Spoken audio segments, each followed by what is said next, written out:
Is this thing on? Welcome back to Big Mouth and fancy seeing you here in June. A very welcome, my friends, and especially my enemies. Come in, sit down, no touching.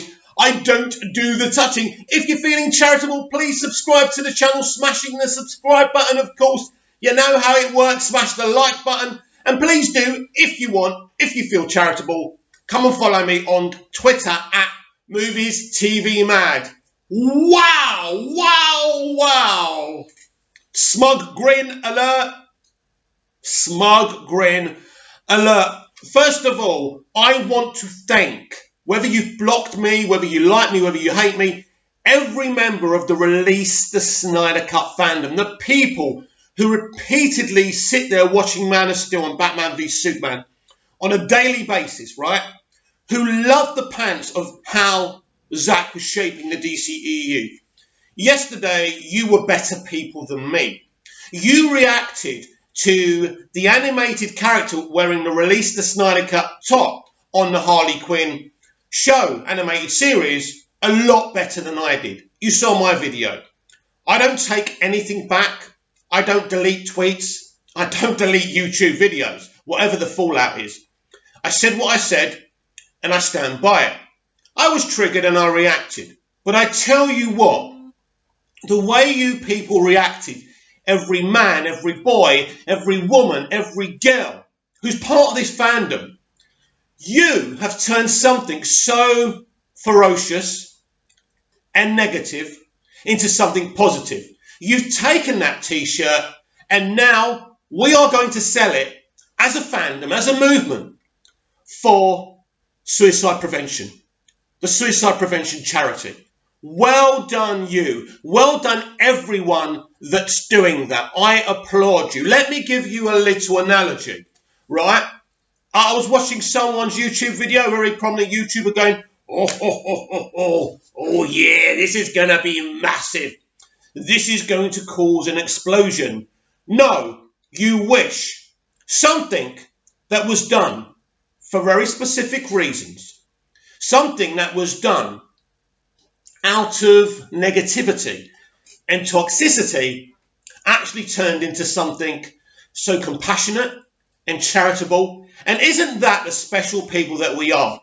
It's like having a fireball coming towards you and you getting an extinguisher just going psst, and the fire's gone. Or it's like that moment in Indiana Jones, Raiders of the Lost Ark, when the guy's swinging his sword about, right? And then he just goes, that's what we did to the people who make the Harley Quinn animated series.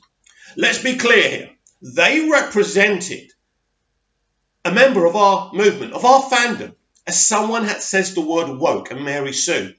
I've never met a member of our fandom that speaks that way. Maybe there are one or two out there, but mostly that is not our drive. That's not how we swing. We just want Zack back. We want to see the Snyder Cut. We want a right, a wrong to be righted. That's all. So well done, everyone. You certainly dampened their fire. And I must say too, is it Justin, who is the showrunner of the Harley Quinn show? He's been really nice. We've been tweeting him. He's been telling us what great sports we are. And yeah, look, I haven't been a great sport, yeah. And I'm glad the rest of the movement aren't like me. You know, you're more classy than I am. But I'm a Mediterranean. We wear our hearts on our sleeves and we react to everything. And that's the way it is. Anyway, that was yesterday. Yeah, that was yesterday. But today is bigger than yesterday. But this is an even better day than yesterday was. You know why? Because the delight that is Kevin Smith, and sometimes I think we've all called him a bit of a shill. But sometimes when Kevin Smith's honest and direct, that's the Kevin Smith I like. Now, he did an interview stream with comicbook.com. Credit to comicbook.com, which I've never really had much respect for. But I tell you what, they got him in. They allowed him to speak on this stream interview. It was beautiful. I've got it here on YouTube. We don't have to watch it. All we have to do is listen to the audio. Listen to what Kevin has to say. Then we'll discuss it. A lot of the stuff he's told us before, but I think there's some new things in there. Very interesting, very insightful, and this just empowers our movement. I'm telling you, it is coming. Who had been in visual effects on Justice League, who saw the boards laid out. They said very elaborate boards, some of them drawn by Jim Lee, that laid out the 3 movies like that they were going to make, and then somewhere it became 2. But the idea was, I guess, the 3 movies were, Batman v Superman, Justice League 1, and Justice League 2. So there was a vision for this grand universe. He said he saw Martian Manhunter on it. He said he saw Green Lanterns and stuff like that. So he broke down the script that he got to read, the movie that they shot originally, and then the movie that we saw. And that was where I first heard about like the Snyder, what would become colloquially the Snyder Cut at this point, from people that worked on the movie, special effects people that were like, dude, Darkseid was in it. This was in it. They went through everything. And I was like, no. And then we did an episode of Batman Beyond, and we were reading some internet piece about like, somebody who heard that Darkseid was in it. And someone in our audience, Jamie Cat Ears, who goes to all the shows that we do there, she had gone to a test screening. Mm-hmm. So she saw a version that had stuff in it that she essentially saw the Snyder Cut version before they, I guess, did the reshoot, because she described things that were still, they included them as like rough drawings and stuff like that, but told the audience this isn't, finished by any stretch of the imagination. And some of the stuff that she described was Darkseid and was like this much grander vision for the movie that it had. And,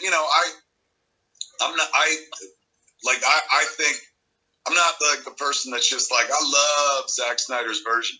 I have lots of respect for Zack Snyder's version of Batman v Superman, and we've never apparently seen his version of Justice League. But like, he had a take, and you could clearly tell that he was going in a direction with that take. And we'd seen the vision in Man of Steel, which was a wonderful film. You've seen the vision continue in Batman v Superman. The opening sequence is spellbinding and ties directly into Man of Steel. And his vision for this universe is incredibly serious. I'm not saying there's no jokes in it. Yes, there's humor, but it's treated insanely earnestly. The way that when I was in my teens reading comics, I was like, why can't they make the movies like this? Why can't they make them all serious? So his tone is present in Man of Steel and Batman v Superman, and then falls off the cliff in Justice League. And believe me, I'm not going to say fellow filmmaker, because Zach's way better than me at making films. But as a guy who makes movies, it's sad to see somebody's vision interrupted. You know what I'm saying? Like, whether he was doing a thing and it was his thing, and just because I wasn't like, oh, that's the best version of that thing ever, I still had lots of respect for it. I was like, that's a cool thing. And I honestly would like to see the story continued and concluded. Like, we're in the middle of this operatic, like, Goddamn version of the DC universe. I would like to see how that was going to conclude, rather than, pardon us, here's a whole different director and different tone, and suddenly the movie shifts. And I understand why it happened and all the reasons and stuff, but, you got a good director. Zack seems to be very willing to go back and present, like, what his vision would be. And I know I would be too. If somebody, like, took my movie away from me and completely changed it, better leave. I'd be sitting online being like, here, check this out. I'd invite people over my house to watch the thing, just to be like, this is what I wanted to do. So it makes absolute sense that he's still engaged with it. He never got to tell the story that he wanted to tell. So I understand that, like, everyone's in support of, like, the Snyder Cut, but it's not like, here's a DVD. This has the Snyder Cut on it. You know what I'm saying? There's no completed version of the movie. It's not a tape trade that you guys are passing around or anything like that. Right. Well, I mean, maybe it is amongst the power elite in this town stuff, but the way I've always understood it from people who've seen it is that it's like a big chunk and then description of things that weren't shot or needed to be changed, and then another chunk. So it's not like you could just put it up online and everybody could watch it coherently. Even movie fans or people who are cineasts who are like, oh, I understand storyboards and stuff like that, might have a harder time getting through it. No special effects whatsoever. Like everything would be green screen. They would, in order to get it something to something presentable. It sounds like they would want. It sounds like they want to put in like $20 million to give you an idea. And I guess at that point they're like, well, this movie's already in the hole. And I guess there's no faith that this incarnation of the movie would add anything more to pulling it out of debt. But I would sure love to see it, and I would sure. I hold out hope, and I've read so many articles like, they're not gonna. But it would be a dream if HBO Max in the first year had the Snyder Cut. I can't imagine. Like, we'd all subscribe, or at least be friends with somebody who subscribed and, watch through their membership. But I can't imagine it wouldn't create traction and action. But at the same time, it maybe for Warner Brothers creates a whole new set of headaches where then you've got a bunch of people going, let them finish, make another one. And they're like, oh my God, like if we went from release the Snyder Cut to like, now we got to give them a whole new movie. And that's, if I ran a studio and I had all the money, honestly, I would let that man finish a story. He had a vision. And whether you like that vision or not, so few people in this business bring any vision to any of their storytelling. You know what I'm saying? And his was operatic. It was very huge. And like I've said many times, and I'm not saying this to bring it down, but there are some things that didn't hit me in the way where I'm like, well, that's not Batman that I know, or that's not Superman I know, and stuff like that. But those are the same quibbles I would have reading a comic book that kind of took the character left or right or something like that.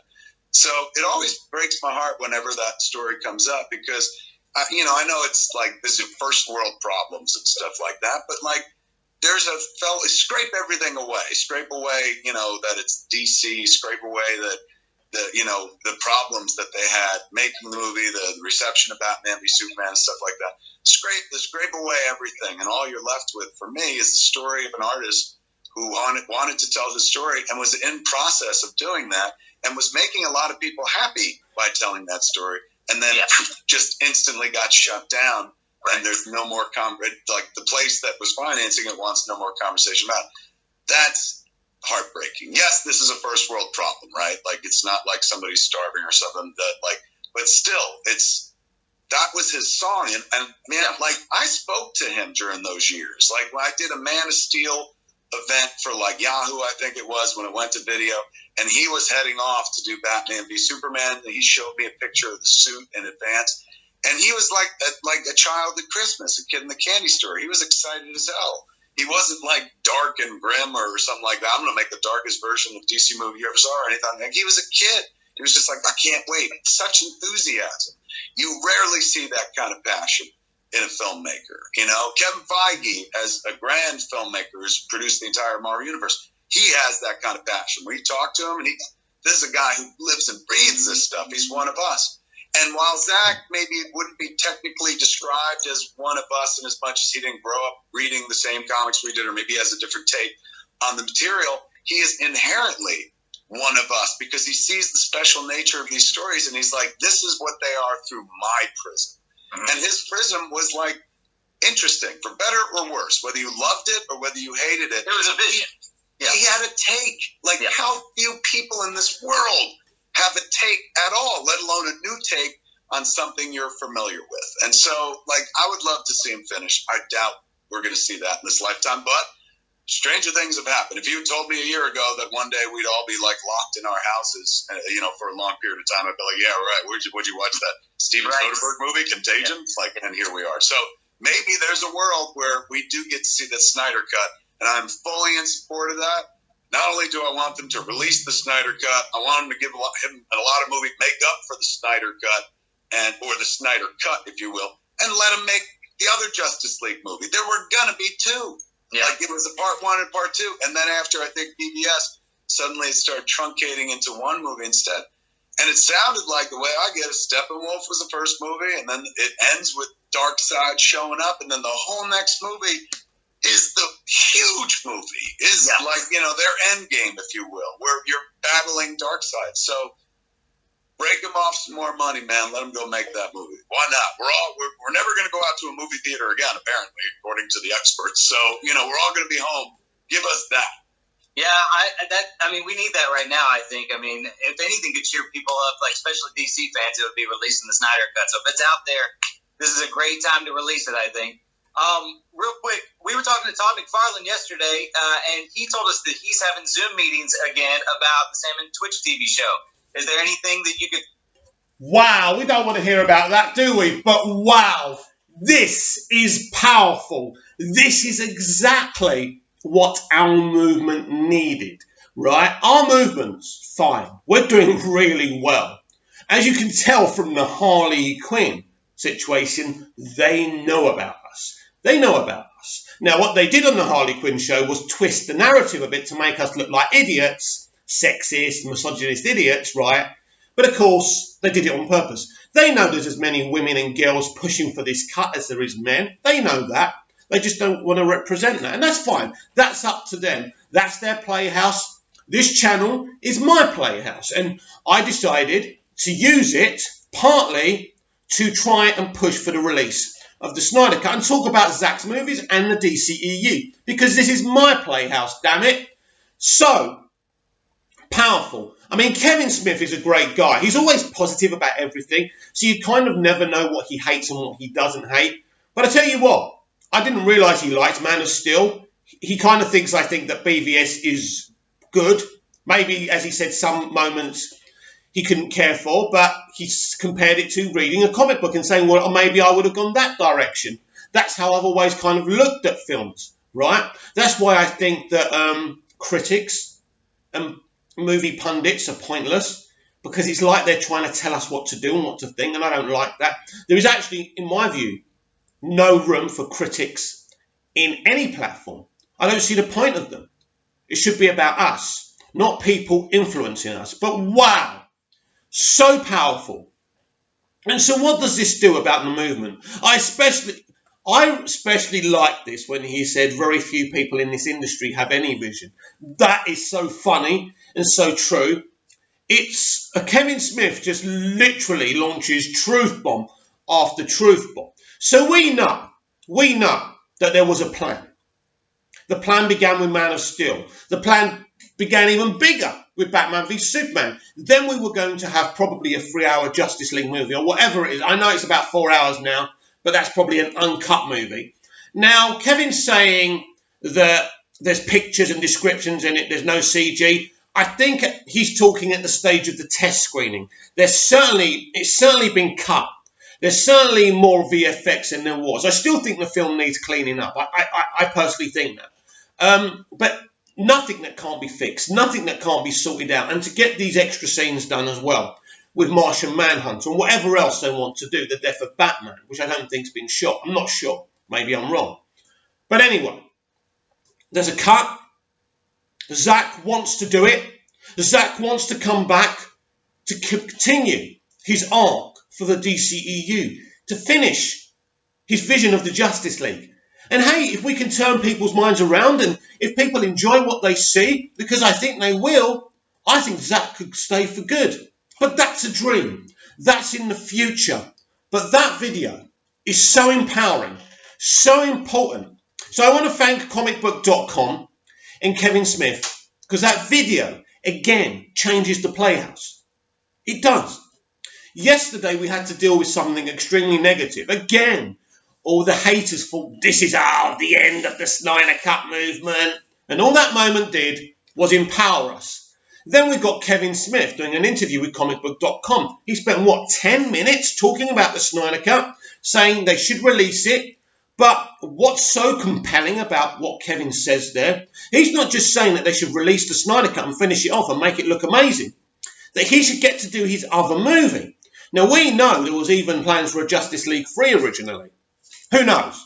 Maybe we're being like those kids who want more than one Easter egg for Easter, who start screaming because they got socks for Christmas.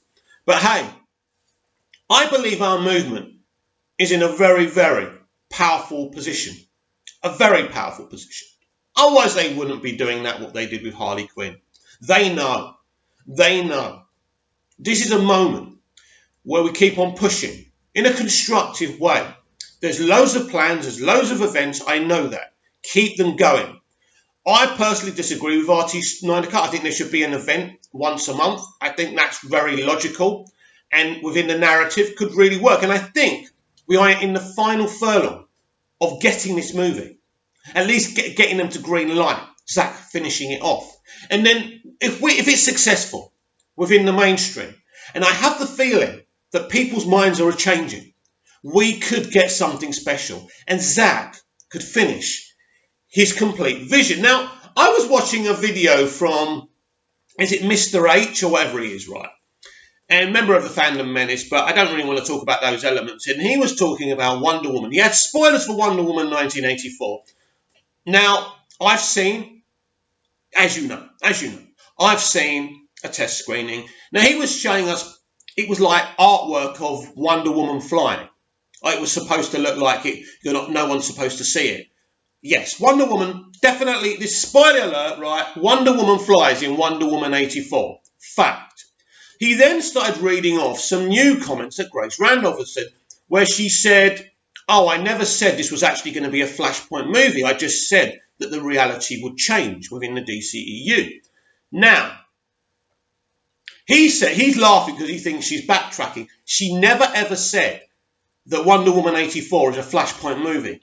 I never said Wonder Woman 84 is a Flashpoint movie. I'm not backtracking here.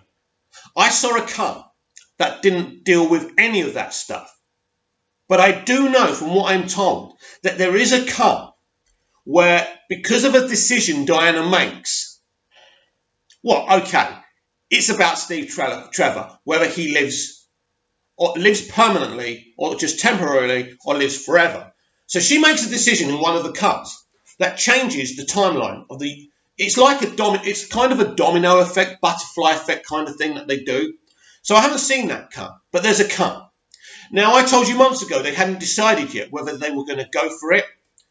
I think they are going to go for it, but I don't know for sure. So Grace is not backtracking. She always said this wasn't exactly a Flashpoint movie, but the kind of butterfly effect thing, the domino effect thing they were going for was going to happen and was going to change slightly the DCEU franchise. And I think that's still happening. And finally today, a lot of people getting in my ear about J.J. Abrams and Superman. What's going on? Right, very briefly, I'm going to reiterate what I've always said. Because a lot of people live in denial unless they can see it written categorically or they hear J.J. say it themselves. J.J. Abrams is a massive Superman fan. J.J. Abrams was going to make a Superman movie titled Superman Flyby. Now, I've read you kind of the story of it in the script, right? I've read it out to you. It would have been amazing. It would have been as controversial as Man of Steel and BVS, but it sounded amazing. J.J. Abrams loves Superman. J.J. Abrams is a massive Superman fan. As I said, he nearly worked on a Superman movie. J.J. Abrams and his Bad Robot Company didn't just come to Warner Brothers and get an exclusive deal with them to produce stuff and make stuff via HBO Max and the theatrical Playhouse, right? He didn't just come for a business move. His deal with Warner Brothers is a great business move for both entities, right?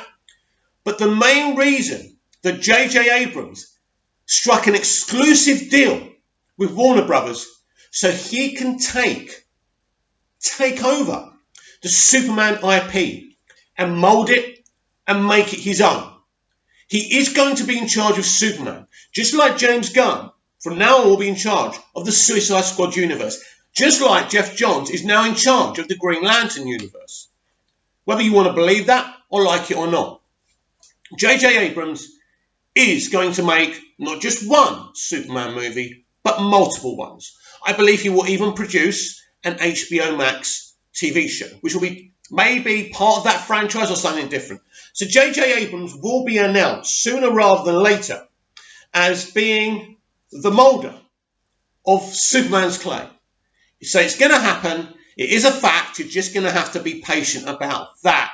Anyway, another massive edition of the DCEU Daily exclusive only here on my Big Mouth YouTube channel. Remember, if you like the videos, tell everyone about me. Don't make me pay for advertisements. I'm really stint right now. Everyone is, right? Let's get this channel moving. Comment down below. Like, share and subscribe. And I shall be back tomorrow with even more DCEU Daily. See you again soon. And release the Snyder Cut. Let's see Zack Snyder's Justice League soon.